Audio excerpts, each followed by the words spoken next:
Good evening. Welcome to this candidate forum for New York State's 35th Senate District. My name is Susan Maggiato. I'm president of the League of Women Voters of the Rivertowns. I'm very pleased to welcome our candidates, Senate Majority Leader Andrea Stewart-Cousins, the Democratic and Working Class candidate, and Khristen Kerr, the Republican and Conservative candidate. We are pleased to be partnering tonight with Disability Rights New York, which is providing both American Sign Language interpretation and live closed captioning. To see the closed captions, you can click the 3 dots button on your bottom bar labeled More, choose Captions, and Show Captions.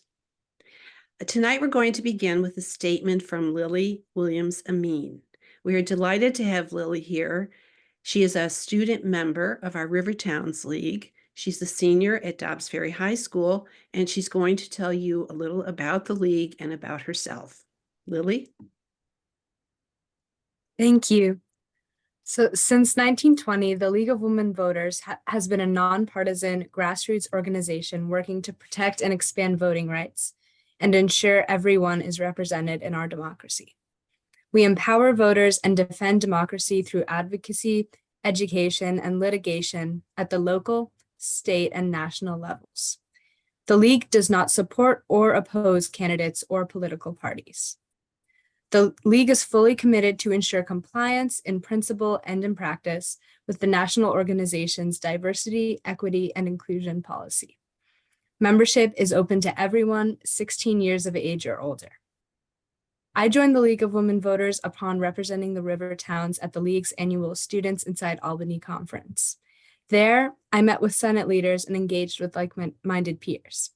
The experience and the upcoming elections in November led me to help out however I can with voter registration. I hope my contributions, combined with the collective work of the League, will increase voter turnout and education this fall. I am also part of a research initiative within the North American Arctic focused on youth perspectives and climate change. The results emphasized that the actions of government leaders are of great importance to the next generation, and I encourage tonight's candidates to keep in mind the importance of a healthy environment for all of us. Thank you. Thank you so much, Lily. And Lily will be our timekeeper tonight as well. Our moderator is Susan Polos, and in keeping with League policy, she is not a voter in the district. Ms. Polos is a resident of Katona and a member of the Northeast Westchester League. Just a word about our recording policy that all the candidates have agreed to. Only the entities authorized by the League may record or live stream this forum, and only licensed media, which includes TV, radio, and newspapers, are entitled to, by FCC regulations, to air portions of the recording. Anyone else who broadcasts or streams it must do so in its entirety. This is to ensure that the content of the forum will not be manipulated in any way to create false or misleading impressions of any candidate. The forum will be recorded and available for later viewing on our League's YouTube channel, LWV Rivertowns. The link will also be on our website and Facebook and Instagram pages. There is no audience participation tonight. The questions the candidates will be answering were submitted by members of the public ahead of time and reviewed by a committee of League members. With that, I will turn the meeting over to the moderator, Ms. Polos. Thank you. I'm Susan Polos, representing the League of Women Voters. It is my pleasure to assist you today. You are here to listen to the candidates' views about significant issues in this district and to make your decisions. Ms. Andrea Stewart-Cousins and Ms. Khristen Kerr are our candidates tonight. Questions were submitted by district residents and reviewed by a committee of League members. There will be no live questions during the forum. Each candidate has 2 minutes for opening and closing statements. Each will have 1.5 minutes to answer each question. The timekeeper will indicate when 30 seconds remain in the allowed speaking time, and again when the time is up. Each candidate will also have the opportunity for 2 30-second rebuttals during the forum. We will first have opening statements in the order chosen randomly. The same order will be used for closing statements. Questions will be asked in rotating order to ensure fairness. Candidates were not provided with these questions in advance, and the only restrictions on candidate statements and answers are respect and civility. Ms. Kerr will begin with her opening statement. Good evening, and thank you for inviting me to this forum. I ran against Senator Andrea Stewart-Cousins in 2022. I, along with other New Yorkers, are fed up with the way New York and this country are being run and decided to run again this year to try to change New York. New York's slogan used to be, "I love New York." With the increase in crime, defunding police, inflation, illegal migrants, utility costs, and failed bail reform, all under Senator Andrea Stewart-Cousins' watch. All you hear now is, "I'm leaving New York." We need a change now. We need to take back New York and the United States of America. Thank you. Thank you. And now Ms. Stewart-Cousins. Hi, good evening. I'm Andrea Stewart-Cousins, and I'm certainly honored to serve as the majority leader of the New York State Senate and the senator from the 35th District.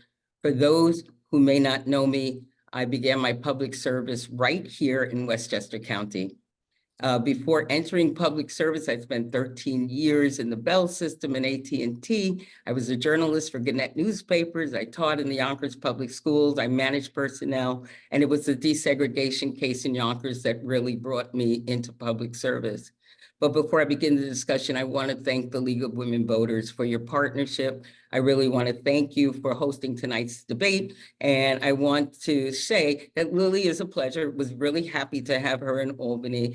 And clearly, what you're doing to promote democracy and civic engagement for these many years are really paying off.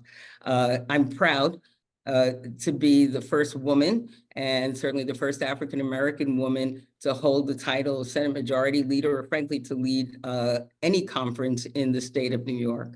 But one of my proudest moments becoming Majority Leader was leading the charge to fully fund New York's public education. It was a historic achievement that took years to happen. And under my leadership just last year, we secured $25 billion in foundation aid, fully funding our foundation aid formula for the first time in history. We know New York is expensive. I've made it my mission to address affordability since I've become majority leader, and I certainly look forward to discussing what we've done and what we can do together during this debate. Thank you. Thank you. This is the first question. What are the most important challenges facing your district, and what makes you uniquely qualified to address them? First, you, Ms. Stewart-Cousins. Well, thank you. As I said, I'm no stranger to public service in Westchester County. Before I was a senator, I was a county legislator, the author of the county's human rights legislation, and I started in local government. I think affordability is what is on everyone's mind, and understandably, it is why I have spent most of this past year trying to create more affordable circumstances for people, whether it is capping our taxes, whether it is expanding child tax credit eligibility.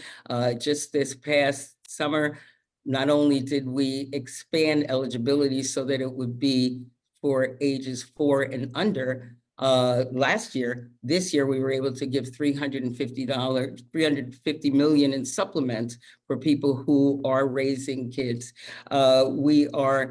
I've expanded the age and the eligibility rather of seniors so that used to be senior citizens could only get tax credits if they made $35,000 or less. Now we have expanded it to $55,000.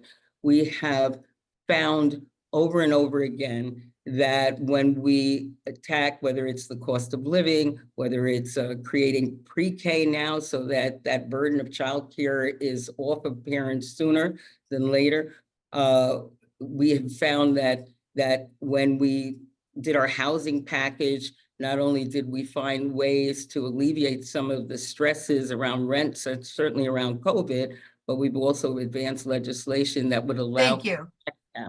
Thank you. Thank you. Ms. Kerr?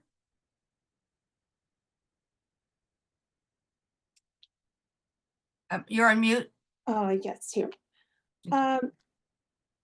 Well, by trade, I'm an electrical engineer who successfully designed and implemented the first Easy Pass system worldwide at 7 bridges and 2 tunnels for the MTA. My experience also includes being a public school teacher, a STEM teacher, science, technology, engineering, and math, in the Bronx and also in Yonkers. I was also a criminal justice college professor. And I also worked for the Bronx County District Attorney's Office, as well as the Yonkers Office of Emergency Management. I'm also a 9/11 survivor who led my entire staff out safely from our office at the MTA, enabling my staff to get home safely to their families.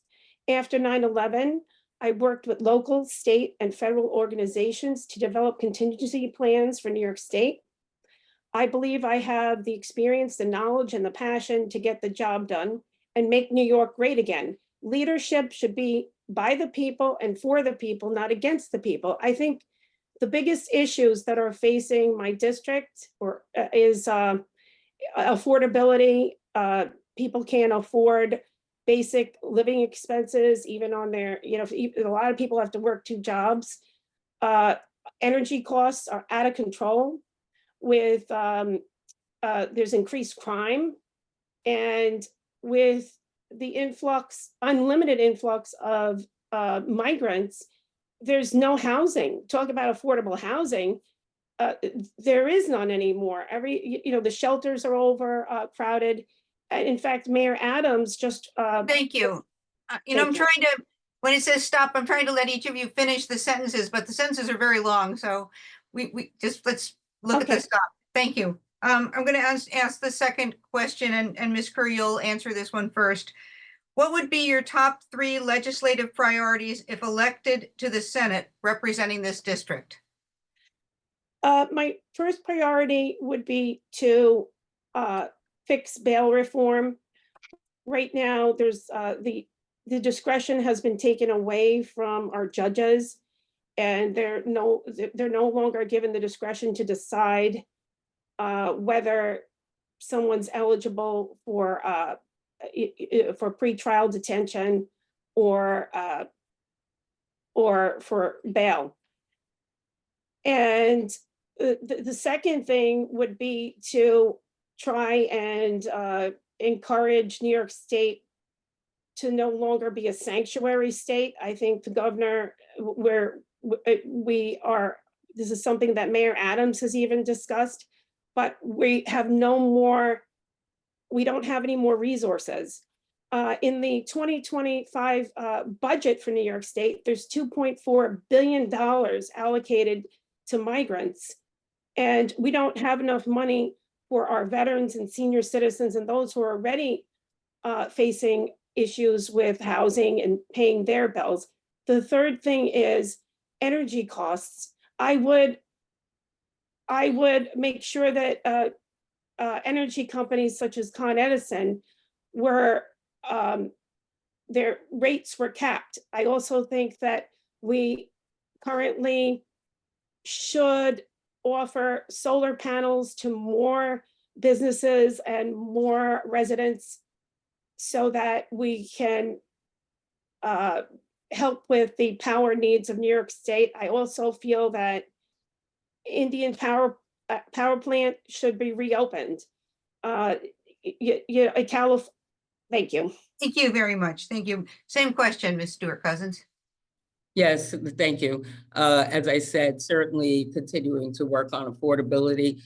We have, at this point, we've had middle-class tax cuts that were actually supposed to happen in 2026. We've accelerated it. And at this point, the residents in New York State, middle-class taxpayers, have the lowest tax rate in 70 years. So we will continue to build on that. In fact, in District 35, 82,000 taxpayers saved nearly $40 million. saw an average of about $500 that has been returned to them, giving $40 million in savings in our own district. So we will continue to work on affordability, building the economy. We did our own version of the CHIPS Act in order to enable the investment that the federal government was willing to make in microchips, et cetera. So because we did our chips, our New York Green Chips Act, we are able to attract Micron, which is investing $100 billion in New York State over the next 20 years. IBM, 20 billion in 10 years. So affordability, building the economy, certainly continuing to work on education, health, and the environment is, and we have leading environmental legislation that we continue to push, because nothing matters if we don't have our planet. Thank you, thank you. So third question, and this will go first to you, Ms. Stewart-Cousins, is this.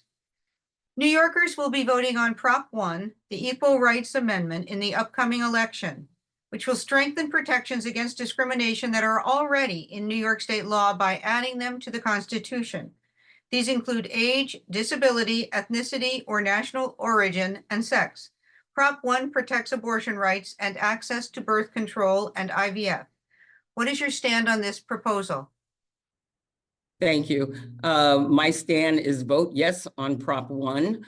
In order for a constitutional amendment to appear on the ballot for the voters to decide, it had to have passed 2 consecutive legislative sessions, which it did. And so now, I mean, so people should know that when it comes to constitutional amendments, the governor cannot veto this. It has passed twice, both houses. It is now in front of the people. And yes, you're absolutely right.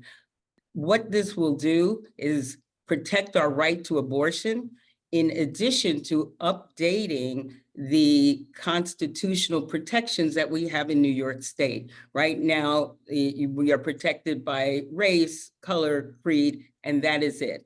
Our Constitution, in terms of protections, have not been updated since 1938. I'm not sure how many of our listeners and viewers were around in 1938, but the reality is that in that time, we have, as New Yorkers, protected so many more people, the LGBTQ plus community, the disability community, age, sex. So we are simply codifying what is already in New York State law, in addition to, again, protecting our right to an abortion. We need the full range of reproductive health care. And everyone said the Dobbs wouldn't be ever turned away, and we know it has been. Thank you. Thank you. Ms. Kerr, same question? Hi, thank you.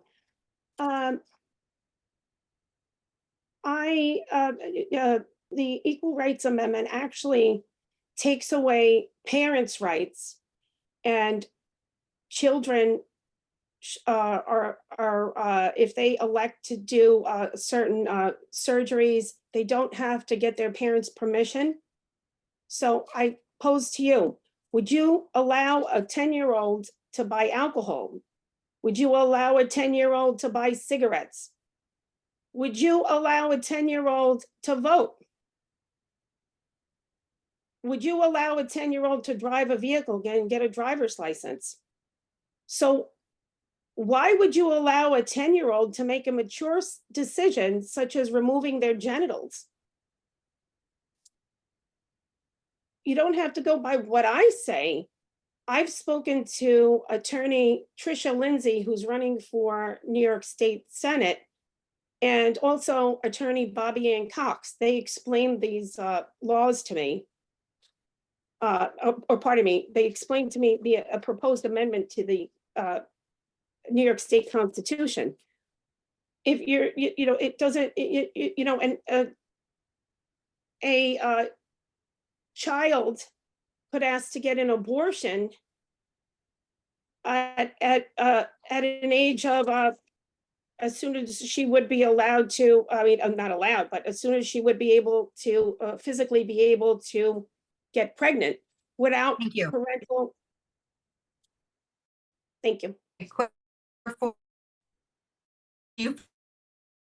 you have concerns about voting security in New York State? And what measures do you support to improve voting access and security? This question is for you, Ms. Kerr. Oh, okay, thank you. Currently, there is no ID required for voting. I disagree with that. You need an ID to enter a college campus. You need an ID to go into Yankee Stadium, or you need an ID to pretty much do anything should you take someone's a word for it, if they're going to a rally for Vice President Kamala Harris, she required ID to enter her rallies. So why wouldn't you require ID? Because you want every legitimate vote to be counted. How do you know that this particular person who's showing up to vote is actually that person? So you need that verification. Encouraging people to vote. I think it's unfortunate that some people don't register to vote. So I think we need to encourage more people to register to vote. And right now, there's many people who are not registered to vote. Thank you. Thank you. Same question, Ms. Stewart-Cousins? Yes, so I'm very proud of our record on creating access to voting and encouraging people to vote and making it easier for people who should vote to vote. And again, I want to applaud the league's work in that regard as well. We've been able to be partners in many of the things. So since I've been a majority leader, we passed early voting. So people can start voting in New York as early as October 26th. You can also register to vote by October 26th. If you need to change your address or anything pertinent, you have until October 21st. We also have facilitated automatic voter registration so that if you're in DMV, if you're in dealing with the health department, whatever, it will be easier for you to register to vote. We have made it easy for 16 and 17-year-olds to pre-register because we think that's important. We passed the John R. Lewis Voting Rights Act here, and I think one of the municipalities is actually suing under that act. We've even increased compensation for poll workers. I think our poll workers do a tremendous job. Everybody is I hope, who should be voting will be voting. And what we've tried to do is expand access to eligible voters to encourage civic engagement. Thank you. All right. Question number 5, we'll go to you first, Ms. Stewart-Cousins. What do you think would be the most beneficial policies to address climate change and the damage caused by climate change in New York State? Well, the first thing to do, and again, I'm very, very happy under my leadership that we actually acknowledged climate change. It had been something that prior to our taking the majority, nobody was even talking about. And I think, again, we've had a tremendous success. We did our climate leadership bill back in 2019, which was leading in the nation, setting goals in terms of our emission standards and really working to be able to keep those goals and keep New York on track.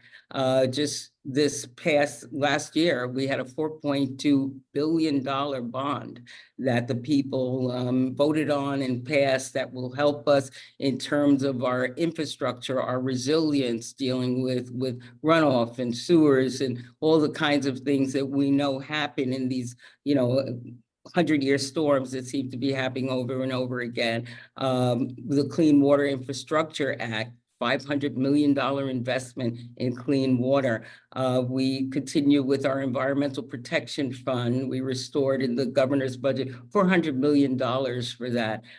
We did our public renewables bill that we're asking the New York Power Authority to make sure that should private entities fail to work to limit our consumption of fossil fuels, that the Power Authority will step up the game. So we are working. Thank you. Thank you. Same question, Ms. Kerr? Okay, yes, like I was speaking before in regards to solar panels, there is money that has been allocated to the offshore wind turbines, which are not that efficient, and their lifespan is possibly 15 years, but it's also destroying the environment. Sea life is being killed by the offshore wind turbines. So the monies that are allocated for that should be reallocated to solar panels, which is not offered to all areas. I think that solar panels should be offered to all residents and businesses wherever feasible. And also,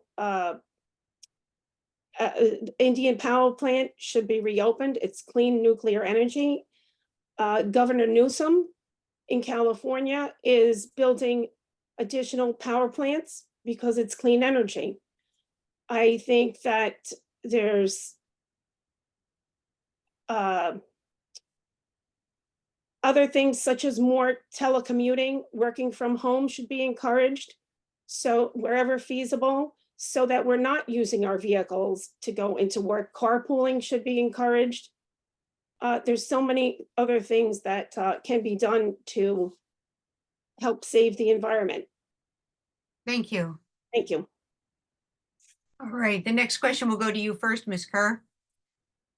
New York has an opportunity to protect its residents from harmful chemicals by passing the Packaging Reduction Bill, which last session had enough co-sponsors in both houses to pass, but was never brought to the floor.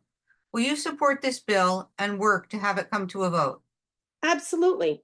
I have said for many years that there's a lot of waste, and wherever there is waste, we should ensure that we make changes. I absolutely would support it, and it should be brought to the floor. I'm surprised that Senator Cousins has not brought it to the floor. Thank you. Thank you. Ms. Stewart-Cousins, same question?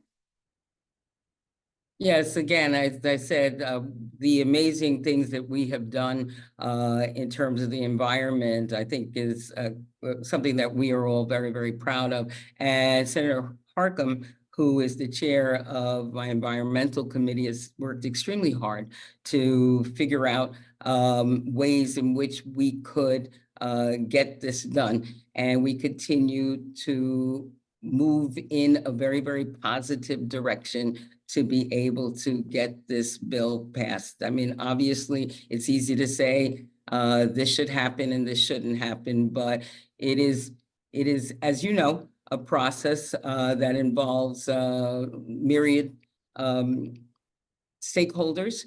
And I do believe we are closer than ever to being able to do it. There is certainly a commitment to reduction in packaging, and I believe we'll be able to get there. Thank you. All right, the next question will be for you first, Ms. Stewart-Cousins. There is a shortage of residences for cognitively normal adults with physical disabilities. What can you do to address this problem? Yeah, well, I think one of the biggest problems that I address on a day-to-day basis is housing, and trying to create housing for everyone. And certainly the community, disability community are among those. We do in government want to make sure that we are addressing the needs of the most vulnerable. So one of the things that I've done, and I'm very proud to have done, is create a committee on disability. There was not one in the Senate. And I have done that in order to make sure that we are able to focus on the needs of the disabled community. You might remember that it was it was all in one, where there was mental health, disability, everything was kind of in one committee. So when we did that, the Assembly did it as well. So we are working to comprehensively to improve the housing, affordable housing situation, and to find ways to work with OPWDD to get housing that is appropriate for disabled adults with cognitive disabilities, as well as everyone else. Believe me, I sit with parents who are afraid to die because their kids are not going to be able to take care of themselves. I've worked with GROW for years, trying to push the envelope on that, and I will continue to do so. Thank you. Ms. Kerr? Yes, Senator Cousins has been in office for 17 years, and she still has not been able to fix the housing problem. I personally have been a tutor of handicapped adults, one who was blind, and he was a student enrolled at Westchester Community College.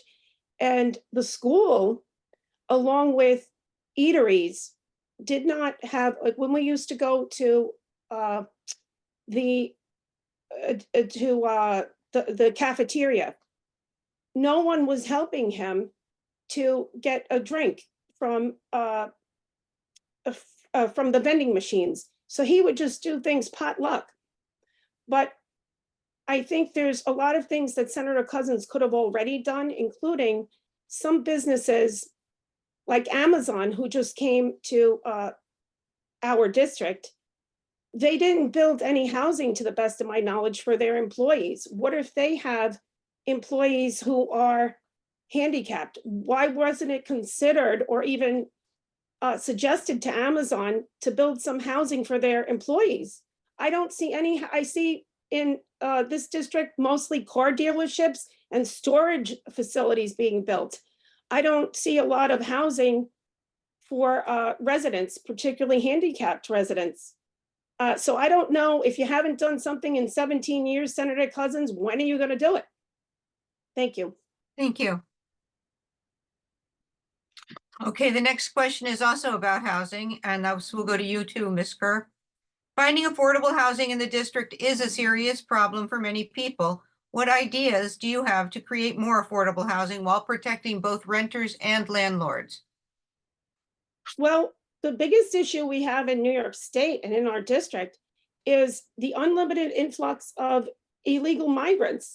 Housing for them is being paid for with our tax dollars, yet people who have been here for many years, there's a lot of homeless people throughout Westchester County, New York City, all over. What about them? What about seniors who are now living out of their cars, have no place to go? What about the military? What about those who have mental health problems? There's no facilities for them to go to. A lot of facilities were closed down by Governor Cuomo, and none of those have been reopened. So there's a lot of issues. And as I said, one of the ideas I've had was to partner with large corporations such as Amazon and even these car dealerships.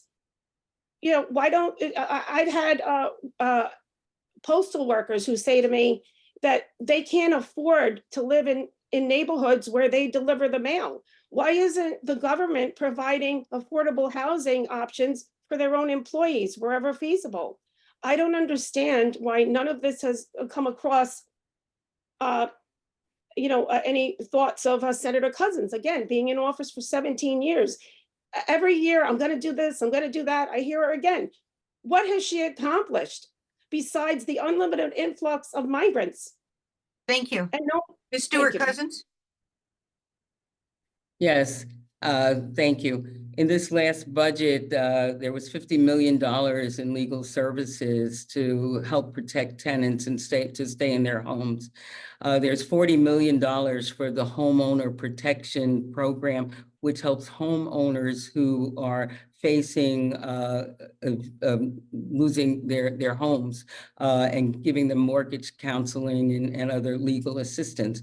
We have 150 million put in for housing for the future, which supports affordable housing units and home ownership and rental development. 75 million for public housing. As you know, the federal government has pretty much abandoned public housing. Where I grew up, frankly, I'd say my father did not benefit the GI Bill because of the segregated situation, and we wound up in public housing. Federal government stopped building public housing.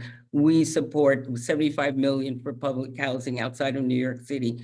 $40 million was a program that we've created to create infill housing in places like Buffalo, upstate, so there's abandoned buildings and so on. So I've done a lot. I continue to do a lot. I was able to support $45 million in financing for Willow, Ridgeway in Yonkers, Summit Hudson at $31 million, the Morris Senior Apartments in Yonkers, $44 million.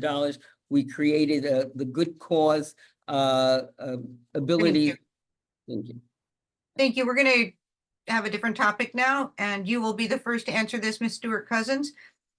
Regarding road repair and reconstruction, a number of our roads, such as Route 100 northbound in Greenburgh from Ardsley Road to Hartsdale Road, are in major disrepair.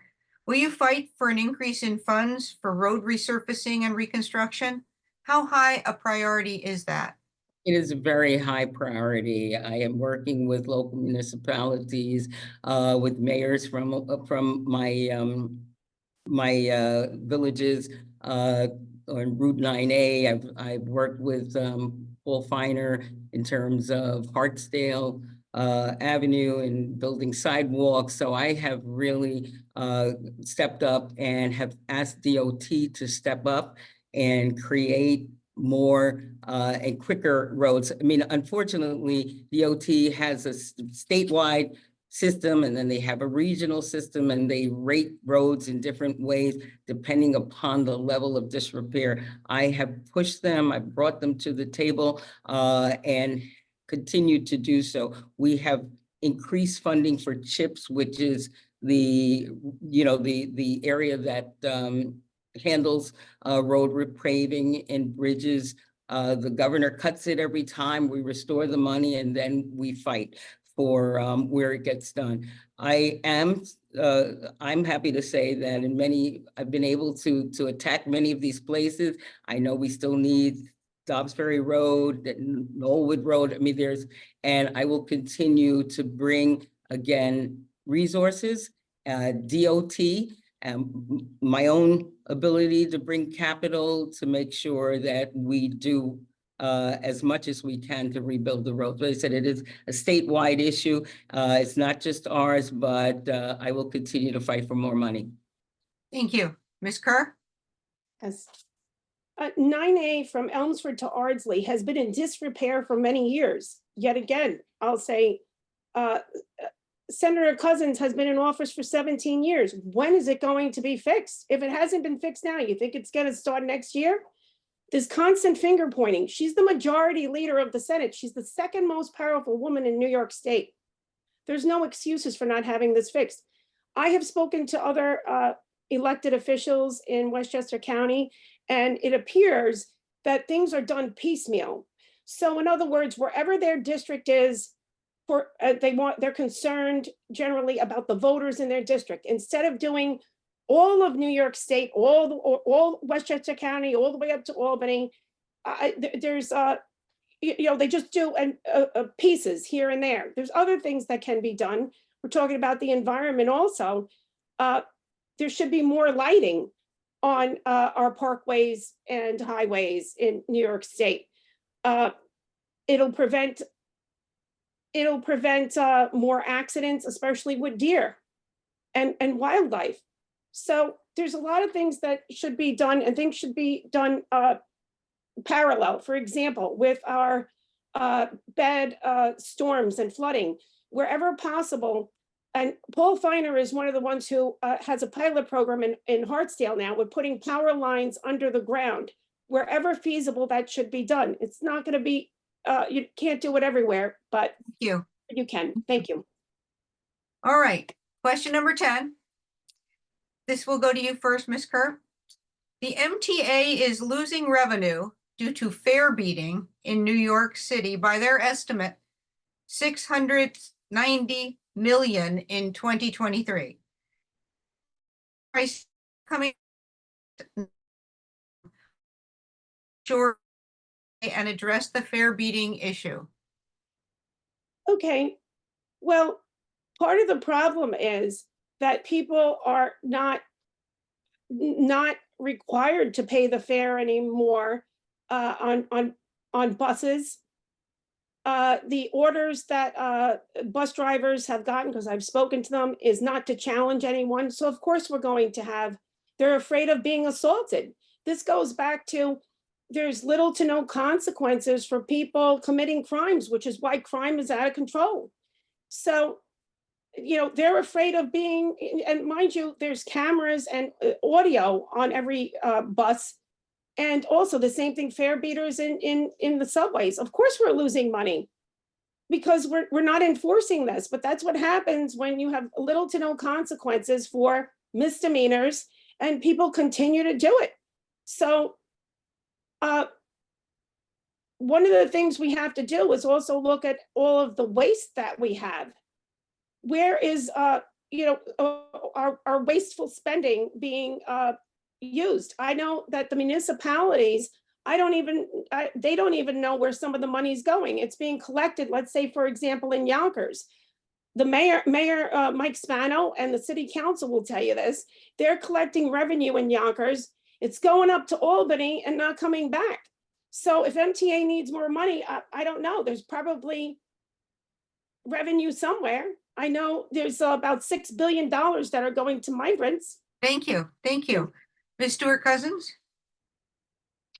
Yes, you know, we have continued to support the MTA. Obviously, there is no desire nor tolerance for fare beating or allowing people to just flaunt the rules.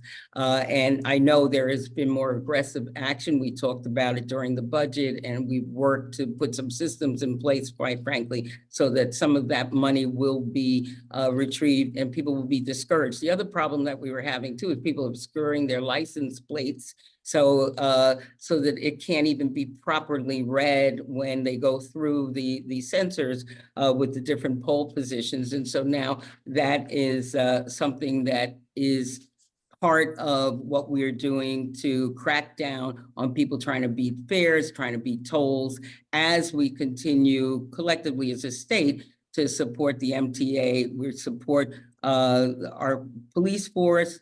As you can see, state police have now been involved in terms of working with the New York City police and in trying to enforce the laws and creating an environment where people will be using public transportation, paying their fares, and you know, getting to where they need to go safely. Thank you. The next question is for you as well. You will start this one. With the Supreme Court's overturning of New York's concealed carry laws, as well as with the rise in mass shootings and gun violence, what do you see as the best path forward on gun safety? Another thing that we have worked on consistently, we, I think, have done our best in doing comprehensive, common sense gun laws. You know, here in New York, we passed the red flag laws so that people who are in danger of doing, you know, terrible things, their guns can be taken away. We have background checks. We've expanded the background checks. As you know, we've already banned automatic rifles, and now we ban semi-automatic rifles. We raised the age, rather, where you can have a semi-automatic rifle. We banned bump stocks and other dangerous modifications. We have done gun buyback programs. We've invested, yes, in law enforcement, but also in community groups on the ground who are able to be violence interrupters and really try and put their just have boots on the ground to stop the violence. I will tell you that although we're talking about crime, et cetera, that you need to know that, and George Latimer, the county executive, just put it out today, shootings are actually down. Crime technically is actually down. Homicides in Westchester are down 57%.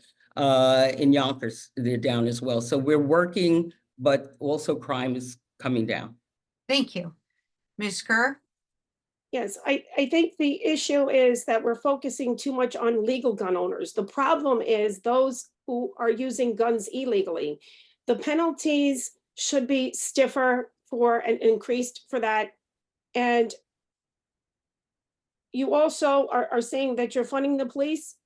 No, Senator Cousins, you have defunded the police and you have villainized them and taken away a lot of their power. So by the time they arrest someone and fill out the paperwork, the person's right back out again.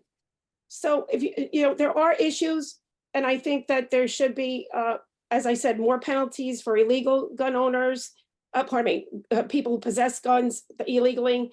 But also there's an issue, I've been with school shootings. There needs to be more school counselors. There's a lot of these incidents occur because kids have been bullied.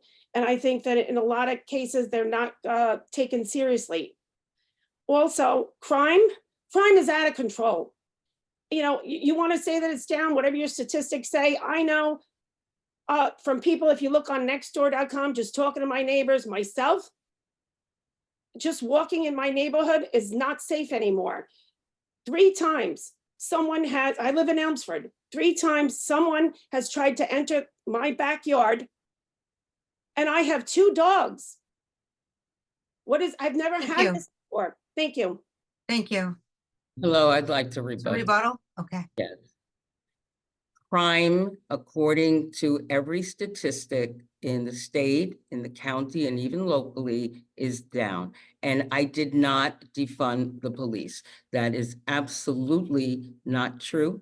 And so I did not want to leave that as though that was a real thing. We have continued to fund my police, or in the county police gets almost $3 million just to do the highways from so anyway, that is my rebuttal. I did not defund the police and will continue to fund police. Thank you. Okay, this next question is for you first, Ms. Kerr. Misinformation and disinformation and acrimonious rhetoric at the highest levels is demoralizing our citizens and discouraging participation, particularly among younger voters. If elected, what actions would you take to energize younger voters and galvanize them to become more engaged in the political process? I think that there should be more transparency and facts should be given to younger people. I know in my particular case, people are, when I go around and talk to them, they're afraid to say what they feel because they think that they're going to be canceled. Like I was kicked off of nextdoor.com for a year for no reason. They didn't even give me a reason. I don't understand. I was let go. I was forced to resign from the Bronx County District Attorney's Office as soon as I announced that I was running for office in 2022, because I was running on the Republican line.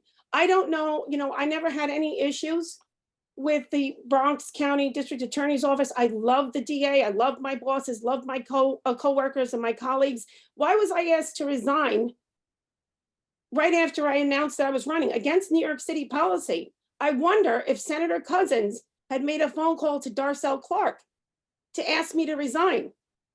I don't understand. So I think the problem is that people are afraid to speak what's on their mind because they get canceled like me. The very next day, I had no job and no income. Why? I don't understand. And my co-workers and bosses never spoke to me again after I left. What happened? I switched from a Democrat to running on the Republican line. And I had no job and no income. Who did that to me? Thank you. Ms. Stewart-Cousins? I think that in terms of misinformation, we have to be careful about what we say as well. Those of us who are in the public sphere need to be mindful of what we say. First of all, I don't know anything about why you lost your job. I didn't know you. I certainly did not do anything. But again, this is the kind of thing that people just say, and all of a sudden it becomes reality. So we really need to stick with the facts, and we really need to do it at the highest levels and not just spew whatever we think. For me, I have a youth advisory council. I've always had a youth advisory council. I bring young people in. I don't ask them what they think other than, what do you want to do? Are you civically engaged? And how can I help you, do what it is you come to do? And that's how we do it. And we have grown. This year I have 50 kids. I had about 50 kids last year.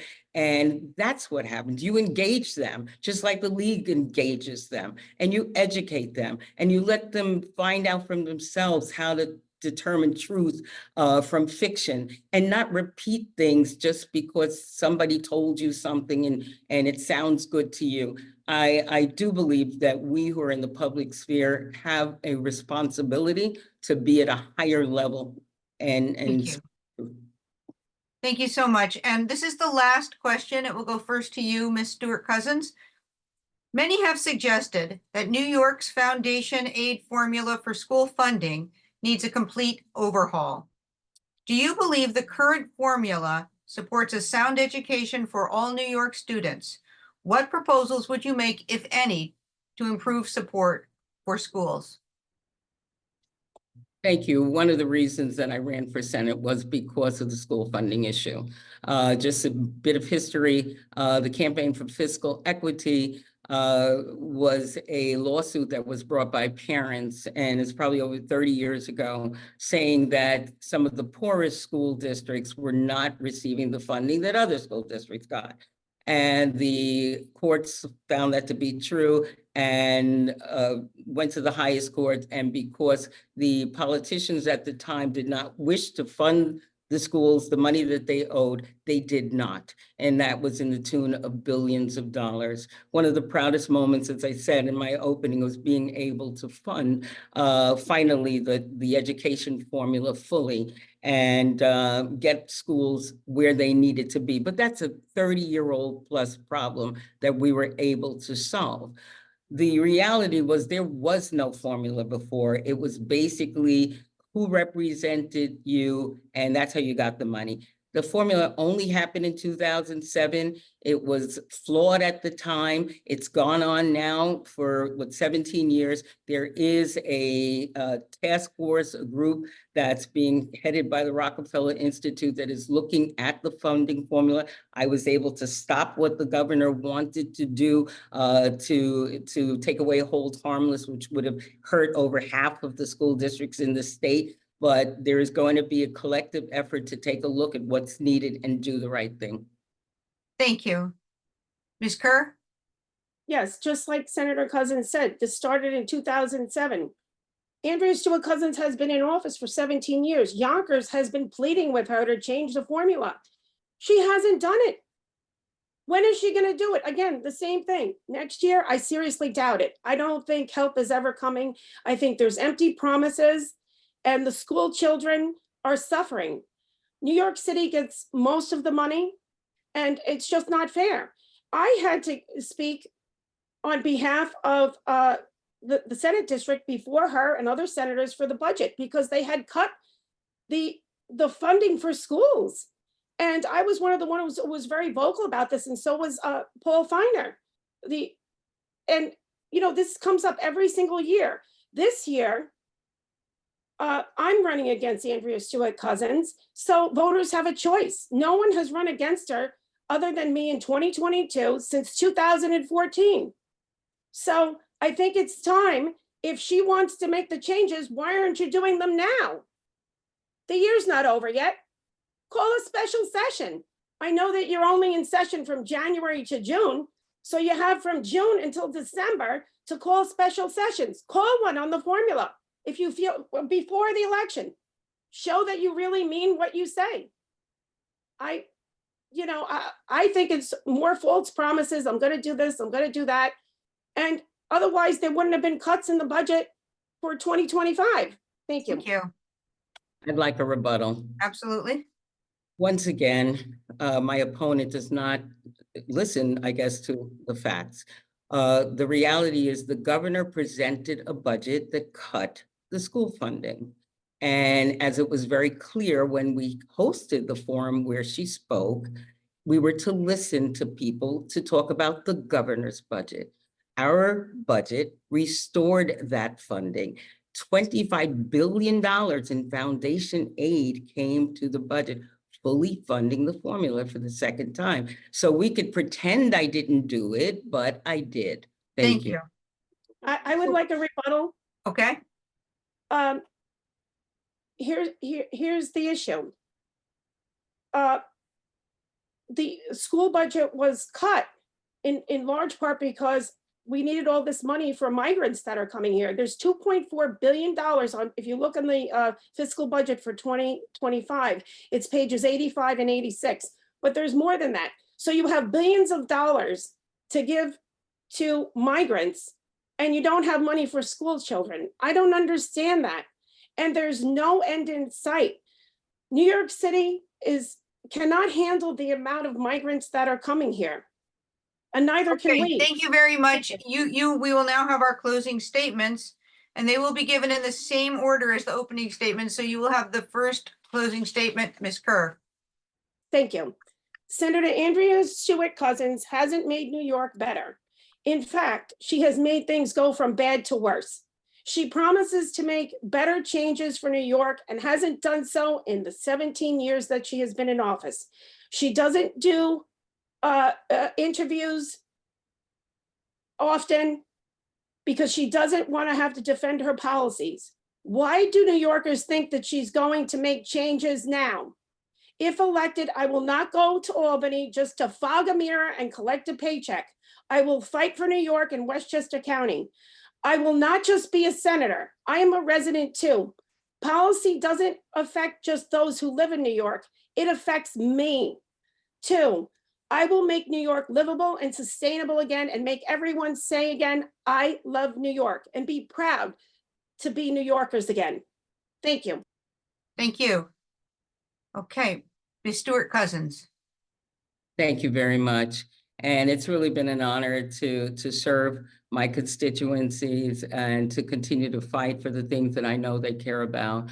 They sent me to Albany those years ago to fight for education, which I've done, to fight for affordable housing, to make sure we codify Roe v. Wade, to do sensible gun control, to make sure that we sustain our environment, to make sure that people like me and you, and yes, even my opponent and everyone else has a voice. They sent me there because we knew seniors wanted to stay in their homes and to support their being able to do that with funds from the state to allow them the programs and the support they need to do that. They sent me there because our healthcare wasn't really that accessible. And I found a way to continue to fund our hospitals and to fund our community health centers. They sent us there to make changes, and that's what I've done. I'm very, very proud of what I've done and what I will continue to do. I work with everybody, and I care about all of my constituents. And I'm really proud that I have a good record, not only with labor, but with business and with the people on the street, people who I meet every day who let me know that they appreciate that I don't go and just collect a paycheck, that I go representing the people who I know put their trust in me. I think we need to, again, raise the level of conversation Stop repeating things that aren't true. Tell the truth about where we are, and let's work together. I look forward to having your continued support, and I look forward to working hard to represent the 35th District. Thank you. Thank you both for your time, for your commitment to the community. To everyone watching, please remember to vote. Early voting starts October 26th and continues until November 3rd. Election Day is November 5th. Your vote is your voice. Thank you again, and good night.